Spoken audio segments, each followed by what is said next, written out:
ঘূর্ণিঝড় মন্থার প্রভাব কাটতে না কাটতে আবারও শক্তিশালী নিম্নচাপের সৃষ্টি হয়েছে বঙ্গোপসাগরে। প্রশাসনের তরফে 4 থেকে 7 তারিখ পর্যন্ত গভীর সমুদ্রে মৎস্য শিকারে নিষেধাজ্ঞা জারি করা হয়েছে।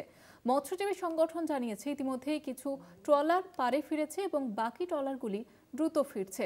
মন্থার রেশ কাটতে না কাটতে ফের এই সতর্কতায় ক্ষতির মুখে মৎস্যজীবীরা।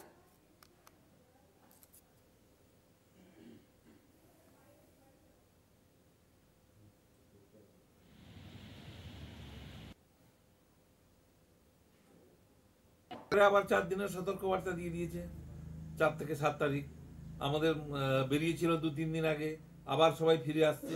এবার ব্যাপারটা বুঝুন, ফিশের সময়সীমা থেকে 7 থেকে 10 দিন এবং প্রত্যেকটা ফিশিং আমরা 3 থেকে 4 দিনে পালিয়ে আসছি। 5 থেকে 6টা ফিশিং হয়তো কমপ্লিট করেছে, নাহলে সবগুলোই ইনকমপ্লিট অবস্থায় ফিরে এসছে। এরম ফিরে আসতে থাকলে আমাদের জীবিকা সর্বশান্ত হয়ে আমরা মৎস্যজীবীরা পথে বসবো এবং আগামী দিনে আমাদের এই ব্যবসাতে আমরা আর আসতে পারবো না। ট্রলারগুলো পাড়ে ফিরে আসছি। পরপর যা চলছে, আগের যে নিম্নচাপ মান্থা ছিল, মান্থার কারণেও আমাদের মৎস্যজীবীদের খুব পরিস্থিতি খারাপ। এখনও চলছে, আবার যেতে না যেতে আবার নিম্নচাপের কারণ। এখন আমরা সবাই ট্রলারগুলো নিয়েছে পাড়ে ফিরে এসেছি, এরপরে দেখি